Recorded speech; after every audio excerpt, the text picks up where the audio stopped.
I'm Rob Kircher, and welcome to our 1905 cottage restoration. It's an ongoing series of episodes with my wife Barbara and I restoring this newly purchased diamond in the rough behind me. Now, call us crazy, and we probably are, but we believe we can turn it into an absolute showstopper. However, we also know that there are many inherent problems. There are electrical problems, plumbing problems, insulation problems, and a myriad of other problems still hidden within her walls. And trust me, folks, they are there. So stay with us as we spend time, money, and effort transforming this old cottage into an incredible restoration.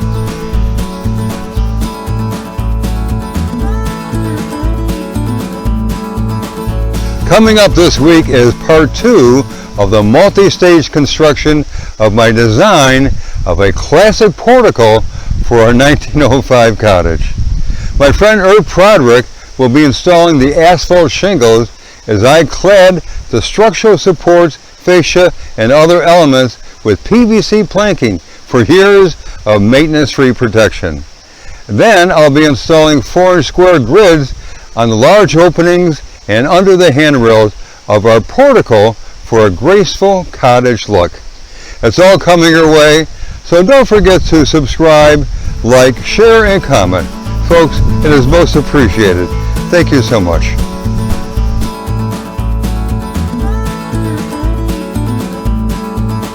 It's day 2 and we've made very good progress. Irv has got half of the rafters up and he's working on this side now. And Marvin is putting up the ceiling joists, and the next thing is for us to put the sheathing up, which is essentially the plywood that's going to cover both sides of our portico.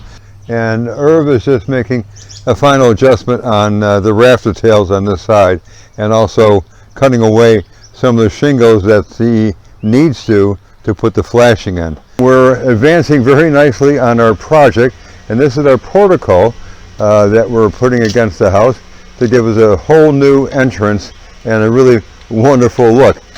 Now what we have done so far is we have all the superstructure done. What I mean by that is we've got all the 2x4s, the rafters up, and we actually have the 2x4s for the step, which is a very comfortable 5.5-inch step.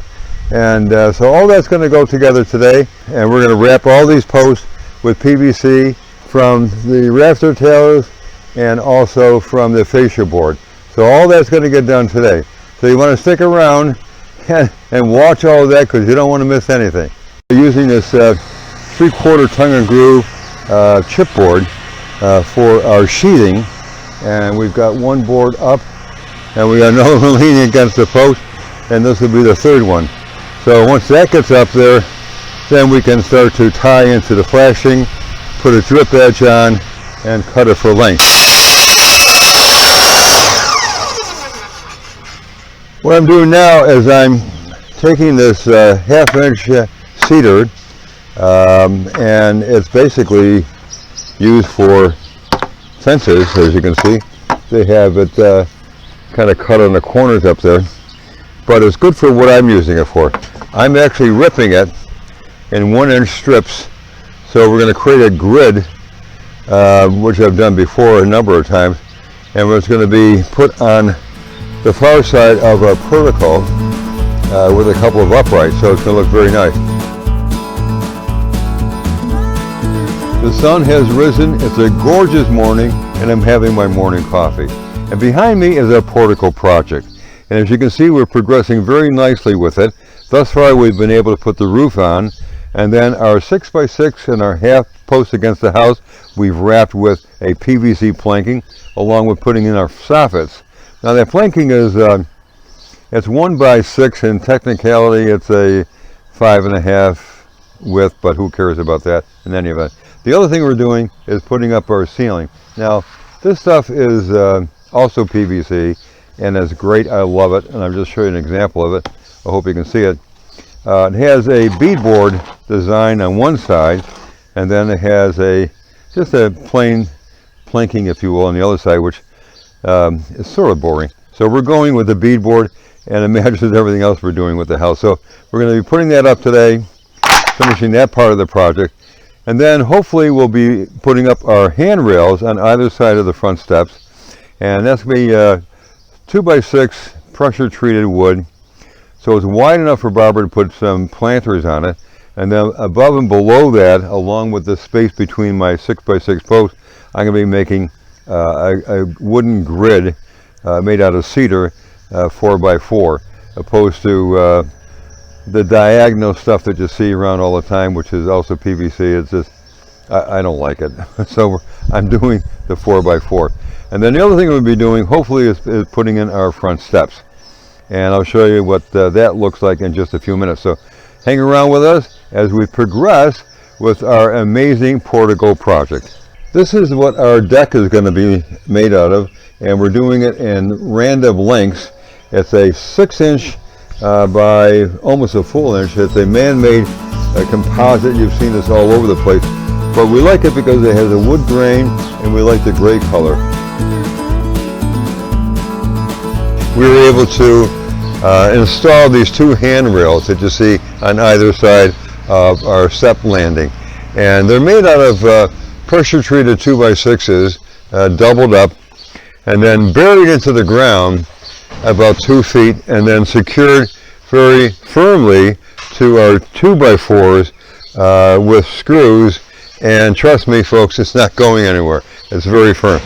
And then what we did is we clad the entire handrails with this PVC planking that I showed you previously. Now here's the problem. Barbara and I felt it just was a little too square, a little too contemporary. And so to give it that kind of a soft cottage look, what I did was I scrolled one end, and by putting this one layer on, you can see what it does. It dramatically changes the overall look of the handrail. So it gives it, again, kind of a soft, cozy, cottagey look that we're going for. Now, the other thing we're doing is we're going to be taking, again, PVC, but this is corner mold. And this is going to be applied on the inside of the ceiling along this edge as well, and frankly in some other places at the end when we do all the decorative work at the end of this top of the roof. So we'll be using this a lot. That'll be installed next. And then the other thing is, you can see down here, maybe you can't, but hopefully you can, the landing is right now it's flat, and even though it's under the portico, and I don't think we're going to have too much problems with runoff, but I wanted to give it just a bit of a slant. So what I did is I put a 1/4 inch piece of ripped pressure treated 2x6 and nailed that down.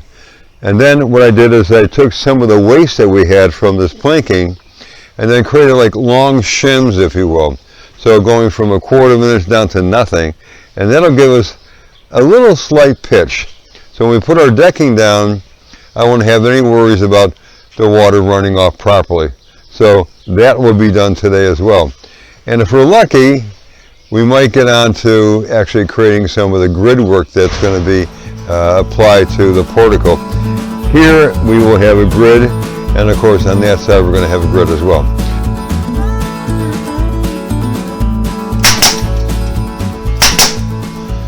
Well, I have the trellis up, as you can see, and we're going to be painting that today. And also I'm going to be putting plinths at the bottom of these handrails on both sides, and also on the half post.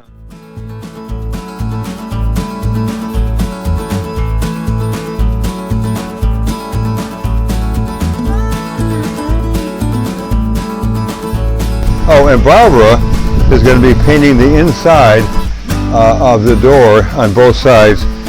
We replaced pretty much all the shingles. Now when using your compressor nailer, you always want to wear safety glasses, because sometimes they'll take a weird turn and sometimes they may come back and actually hit you. So you always want to put your glasses on. That's number one. Number two is I'm using galvanized nails because I don't want them to rust. And they might cost a little bit more than the average brad, but Trust me, folks, it's definitely worth it. So I'm going to put this first piece up and give you an idea of how my nailer works and how the actual molding will look when it's finished here.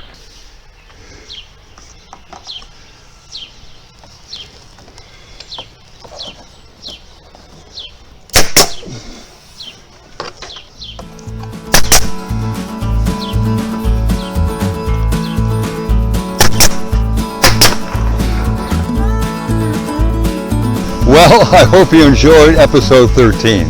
Coming up next week is part 3 of the multi-stage construction of my design of a classic portico for our 1905 cottage.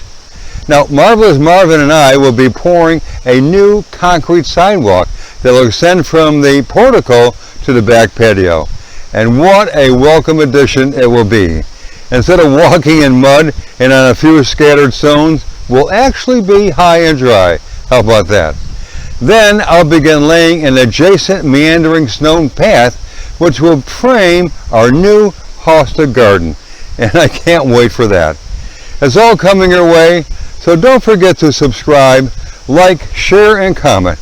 It is most appreciated, folks. Thank you so much.